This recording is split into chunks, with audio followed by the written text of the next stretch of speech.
Hello again and welcome to another podcast. Now, I think we've all experienced that situation where you're talking to somebody, you think the deal is going well, they say something like, this looks good, and then you never hear from them again. And this is particularly frustrating when it happens further down the sales process. So here I'm talking about when you lose sales or people just disappear fairly late in the day. So that's the purpose of this podcast. Please like and subscribe, and let's get into it.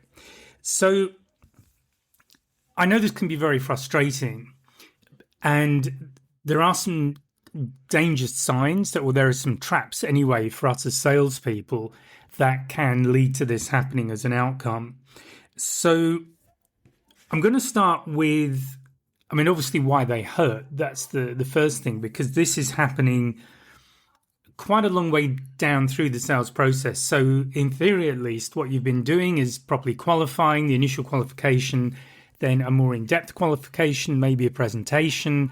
Maybe you appear to be ticking all the boxes. You think you've identified all the buyers and influencers and everybody who's involved in the sale. This is more relating to business to business.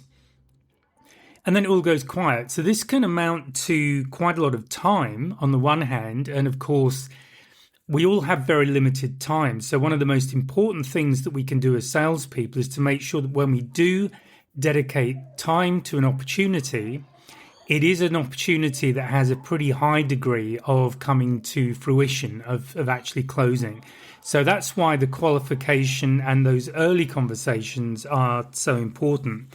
So that's one aspect of it that is quite frustrating, because that can write off all of that investment in time that we put in.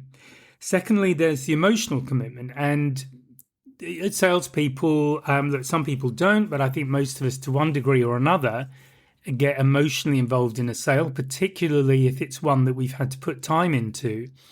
And it can feel like a real slap in the face when somebody who we've been working with for a while just disappears for whatever reason.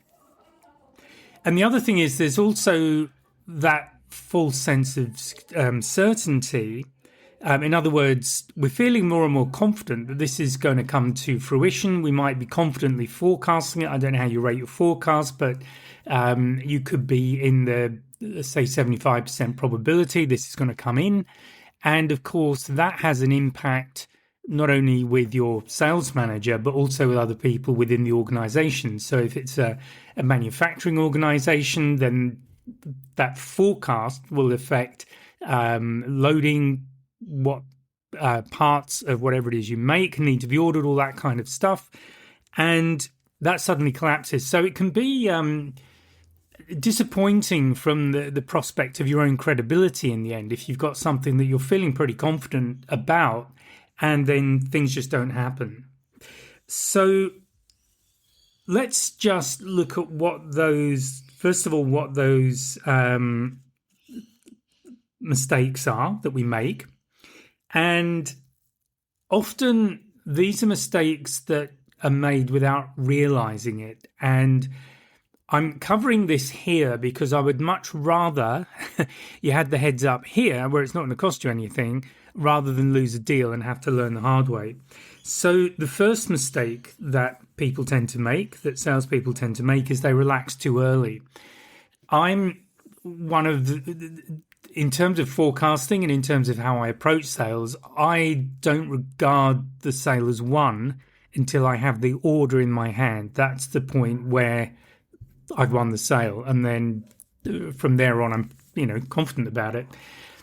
And I think it's important to recognize that at any stage in the sales process, no matter how much time you've put in, no matter how much time you've spent with the client, no matter how many hoops you've jumped through to meet their requirements, you don't have the sale until it's in your hand.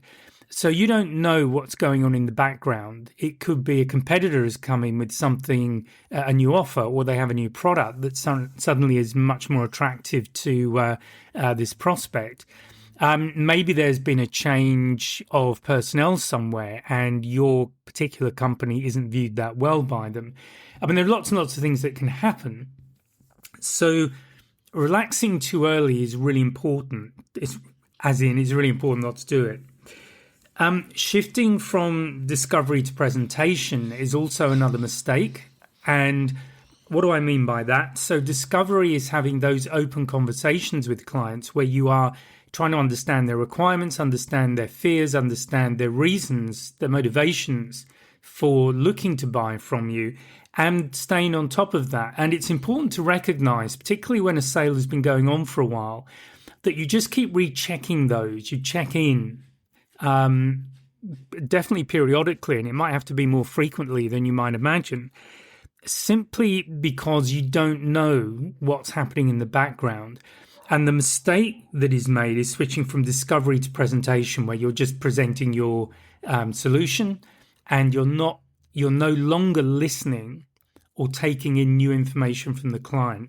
So it's really important that no matter how long your sales process, you keep taking information in from the client, you keep listening to them, you make sure that nothing has changed, particularly something that's quite critical to you closing this particular deal. And then the other mistake is simply to confuse agreement with commitment. So potential clients might well agree with you, but it doesn't mean they're committing to buy. And in fact, some people, so I use DISC in my in-depth course, and that looks at the four different types of people that we have. And one of those types will agree simply to avoid any kind of what they feel is a confrontation or conflict. So they might well be aware that situation has changed, that things are different, or somebody else has come in and they're now offering a much more attractive deal, but they won't tell you because they don't want to get any kind of have any kind of conflict with you. They imagine that if they were to give you this information, you might then pressure them, and they'll do whatever they have to do to avoid that. So you may want to check in and make sure the commitment is still there.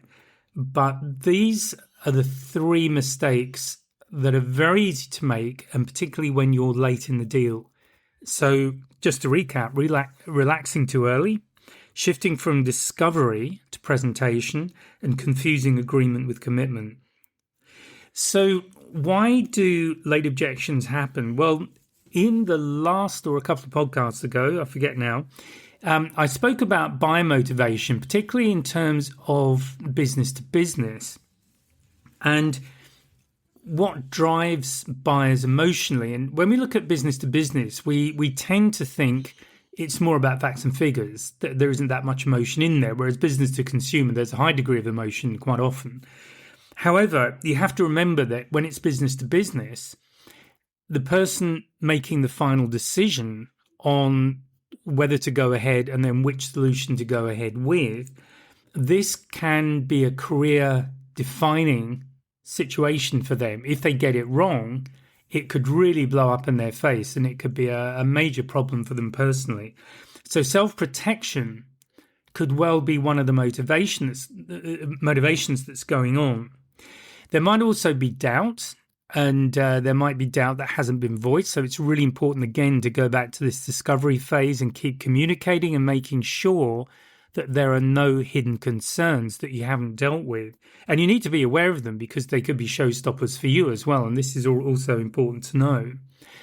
And they may also be concerned about the consequences of the decision that they're about to make. So those consequences may be, if it goes wrong, that would be a reasonable thing to be concerned about. But buying your solution, investing in your solution may also impact other aspects of the business. So it might mean that some people lose their jobs or some processes disappear. You would need to fill in the blanks here, but you need to understand the impact of what you're offering to other parts of the business. So, having gone through the problems, what are the solutions?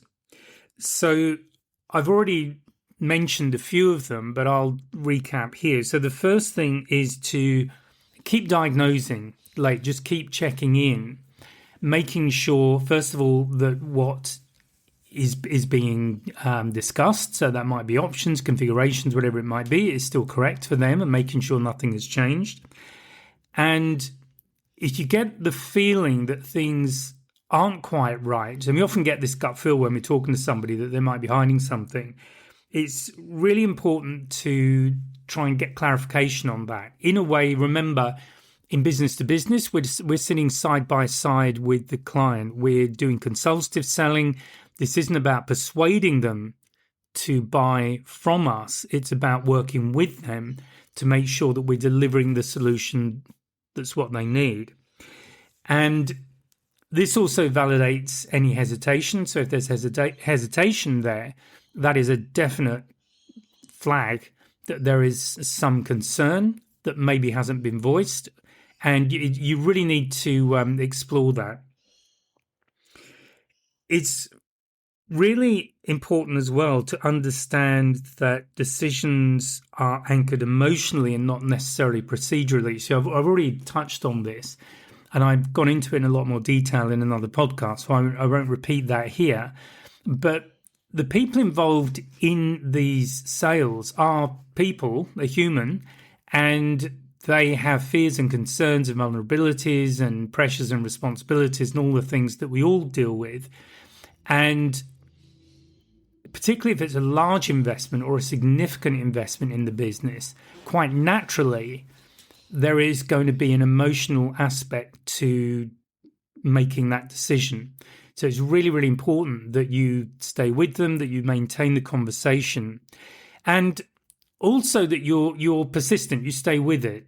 Don't get turned off if things get delayed. I mean, understand what the delay is, make sure it's valid, but do hang in there, because some salespeople, if it doesn't happen quickly, they'll kind of lose interest and let it go. And this can also be something that will kill a deal later on.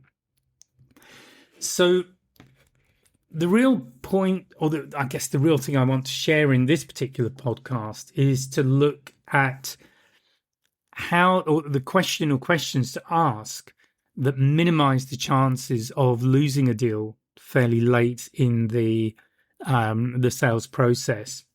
So the purpose of this, we're basically trying to get to the surface any hidden concerns or hesitations that might be there before it turns into ghosting, as in they just disappear and you can't find them again. So the important thing to understand is that by the time a deal stalls, the doubt has probably and most likely already been there for a while. And the fundamental mistake underneath all of this stuff that most salespeople will make is just waiting for the objection to show up. You can't be afraid of objections. And I've spoken about objection handling in other podcasts. In my course, Consultative Selling, I go into a really good technique that pretty much eliminates objections. And if they do come up again, you've already got the answers to them. So there's a whole process there.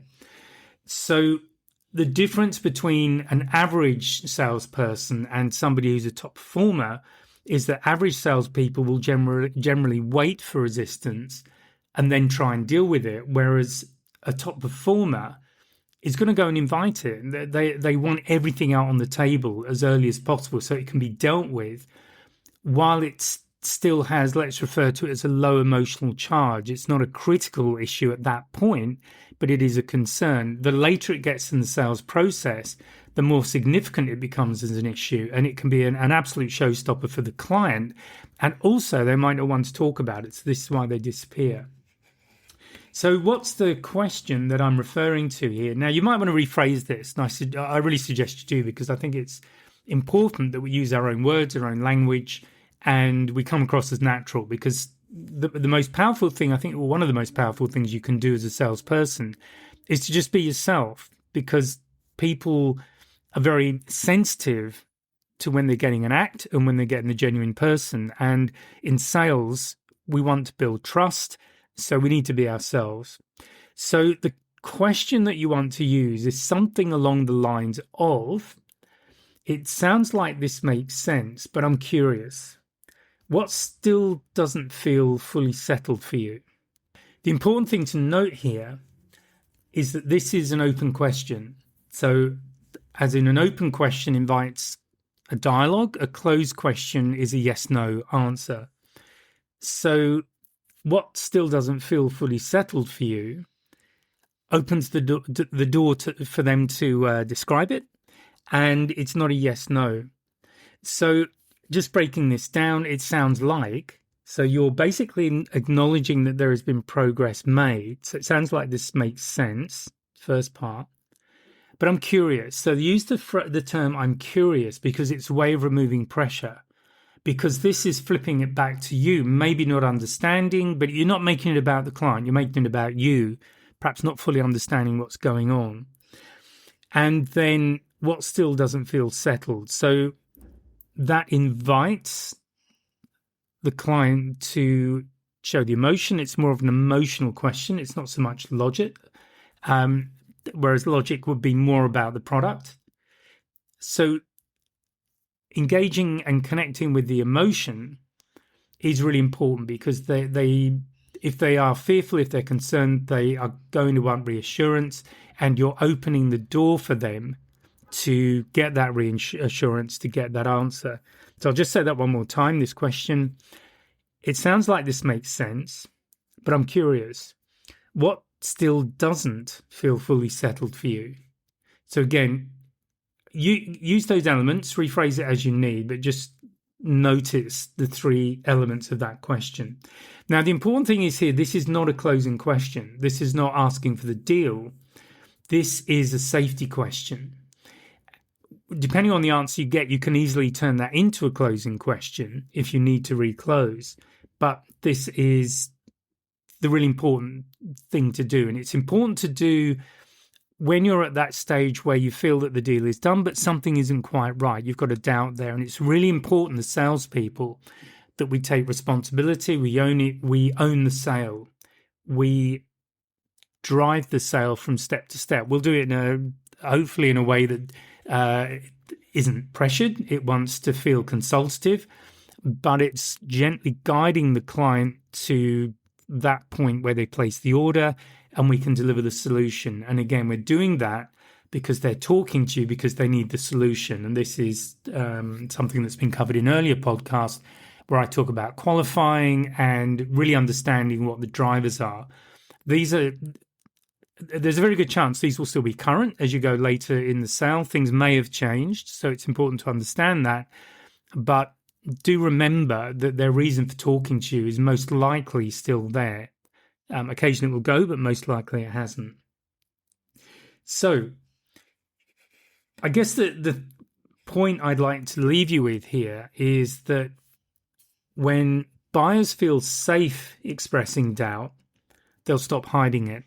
So this comes back to the relationship you have and making sure that the buyer feels that you are there on their side and you are there to work with them. And if they feel they can trust you and that you are there to help them, you're much more likely to get these or have an open dialogue with them about any fears or concerns they might still be hanging on to. Okay, so that's it for this podcast. I hope that's been useful. Please let me know if there is any questions you have or any subjects you'd like me to cover. I put out a new podcast every Monday, so I hope you have a good week, and I will speak to you on Monday. Bye for now. If you found this podcast useful and hopefully it's got you thinking, please sign up to my mailing list. There's a link in the description where you can just sign up and I'll keep you informed of what's going on. There's also a link to a free 1-hour webinar.